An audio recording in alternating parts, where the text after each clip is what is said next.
ಎಲ್ಲರಿಗೂ ನಮಸ್ತೆ ಸ್ನೇಹಿತರೆ. ಹಣ ಯಾರಿಗೆ ಬೇಡ ಹೇಳಿ? ಎಲ್ಲರಿಗೂ ಹಣ ಬೇಕೇ ಬೇಕು. ಜೀವನದಲ್ಲಿ ಮನುಷ್ಯ ಹಣವಿದ್ದರೆ ಮಾತ್ರ ಖುಷಿಯಾಗಿ ಬದುಕಲು ಸಾಧ್ಯ ಅಂತ ಹಲವರು ಹೇಳುತ್ತಾರೆ. ಅಂದಹಾಗೆ ಈ ಹಣವನ್ನು ಉಳಿಯಲು ಏನು ಮಾಡಬೇಕು ಎಂಬುದನ್ನು ತಿಳಿಯೋಣ. ಅದಕ್ಕೂ ಮೊದಲು ನನ್ನ ವಿಡಿಯೋವನ್ನು ಮೊದಲನೇ ಬಾರಿ ನೋಡ್ತಾ ಇದ್ದರೆ ದಯವಿಟ್ಟು ನನ್ನ ಚಾನಲನ್ನು ಸಬ್ಸ್ಕ್ರೈಬ್ ಮಾಡಿ. ವಾಸ್ತುಶಾಸ್ತ್ರವು ನಮ್ಮೆಲ್ಲರ ಜೀವನದಲ್ಲಿ ಸಾಕಷ್ಟು ಪ್ರಾಮುಖ್ಯತೆಯನ್ನು ಹೊಂದಿದೆ. ಮನೆಯ ಹಂತ, ದಿಕ್ಕು ಮತ್ತು ಶಕ್ತಿ ಸೇರಿದಂತೆ ಅನೇಕ ವಿಷಯಗಳನ್ನು ವಾಸ್ತುಶಾಸ್ತ್ರದಲ್ಲಿ ಉಲ್ಲೇಖಿಸಲಾಗಿದೆ.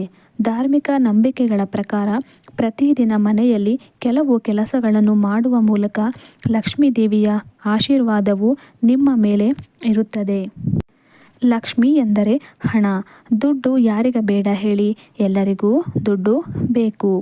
ಹಾಗಾದರೆ ದುಡ್ಡಿನ ಮೂಲ ಸ್ವರೂಪವಾದ ಲಕ್ಷ್ಮಿಯನ್ನು ಮೆಚ್ಚಿಸಲು ನೀವು ಏನು ಮಾಡಬೇಕು? ಲಕ್ಷ್ಮೀ ದೇವಿಯನ್ನು ಹೇಗೆ ಮೆಚ್ಚಿಸುವುದು ಎಂದು ತಿಳಿಯೋಣ.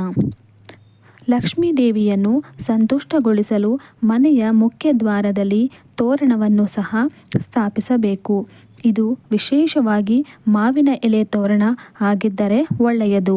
ಆದರೆ ಮನೆಯ ಮುಖ್ಯ ದ್ವಾರದಲ್ಲಿರುವ ಕಮಾನಿನ ಎಲೆಗಳು ಹಸಿರಾಗಿರಬೇಕು. ಇದು ಹಾಳಾದರೆ ಮತ್ತು ಹರಿದು ಹೋಗದಂತೆ ಸರಿಯಾಗಿ ಇರಬೇಕು. ಹಾಗೆಯೇ ಪ್ರತಿದಿನ ಸೂರ್ಯನಿಗೆ ನೀರನ್ನು ಅರ್ಪಿಸುವ ಮೂಲಕ ನಿಮ್ಮ ಸೂರ್ಯಗ್ರಹವನ್ನು ಬಲಪಡಿಸಬಹುದು. ಸೂರ್ಯನನ್ನು ಗೌರವ ಮತ್ತು ಪ್ರತಿಷ್ಠೆಗೆ ಸಂಬಂಧಿಸಿದ ಗ್ರಹ ಎಂದು ಪರಿಗಣಿಸಲಾಗುತ್ತದೆ. ಹಾಗೆಯೇ ತುಳಸಿಯ ಎದುರು ತುಪ್ಪದ ದೀಪವನ್ನು ಬೆಳಗ್ಗೆ ಮತ್ತು ಸಂಜೆ ಮನೆಯಲ್ಲಿ ಇಡಬೇಕು. ಏಕೆಂದರೆ ತುಳಸಿಯನ್ನು ಲಕ್ಷ್ಮಿಯ ಸಾಕ್ಷಾತ್ ರೂಪವೆಂದು ಪರಿಗಣಿಸಲಾಗುತ್ತದೆ.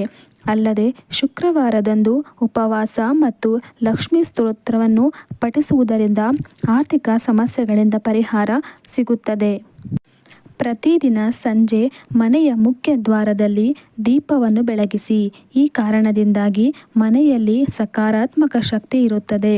ಸಂಜೆ ಮನೆಯ ಮುಖ್ಯ ದ್ವಾರದಲ್ಲಿ ದೀಪವನ್ನು ಬೆಳಗಿಸಿದರೆ ಲಕ್ಷ್ಮೀ ದೇವಿಯು ಬರುತ್ತಾಳೆ ಎಂದು ನಂಬಲಾಗಿದೆ. ಹಾಗೆಯೇ ಮುಖ್ಯವಾಗಿ ನಿಮ್ಮ ಅಡುಗೆ ಮನೆಯಲ್ಲಿರುವ ಪಾತ್ರೆಗಳನ್ನು ಸ್ವಚ್ಛಗೊಳಿಸದೆ ಇಡಬಾರದು. ಈ ಕಾರಣದಿಂದಾಗಿ ಲಕ್ಷ್ಮಿ ನಿಮ್ಮ ಮನೆಯಲ್ಲಿ ಅಸಮಾಧಾನಗೊಳ್ಳುತ್ತಾಳೆ.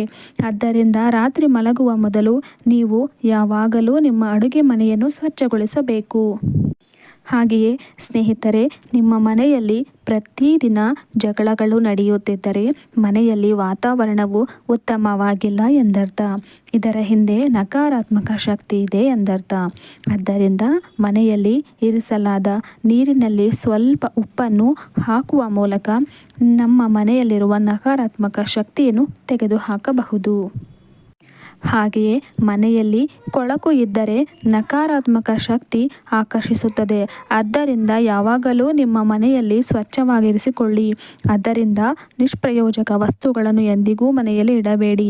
ಹಿಂದೆ ಅದಕ್ಕೆಲ್ಲ ನಿಮ್ಮ ಮನೆಯಿಂದ ಮುಕ್ತಿ ಕೊಡಿ. ಹೀಗೆ ಮಾಡುವುದರಿಂದ ನಿಮ್ಮ ಜೀವನದಲ್ಲಿ ಹಣಕಾಸಿನ ಸಮಸ್ಯೆ ಬರುವುದೇ ಇಲ್ಲ. ಆದ್ದರಿಂದ ಪ್ರತಿನಿತ್ಯ ಈ ಕಾರ್ಯಗಳನ್ನು ತಪ್ಪದೆ ಮಾಡಿ. ಫ್ರೆಂಡ್ಸ್, ನನ್ನ ಈ ಮಾಹಿತಿ ನಿಮಗೆ ಇಷ್ಟ ಆಗಿದ್ದರೆ ದಯವಿಟ್ಟು ನನ್ನ ವಿಡಿಯೋಗೆ ಒಂದು ಲೈಕನ್ನು ಕೊಡಿ. ಮುಂದಿನ ವಿಡಿಯೋದಲ್ಲಿ ಮತ್ತೆ ಸಿಗೋಣ. ಧನ್ಯವಾದಗಳು.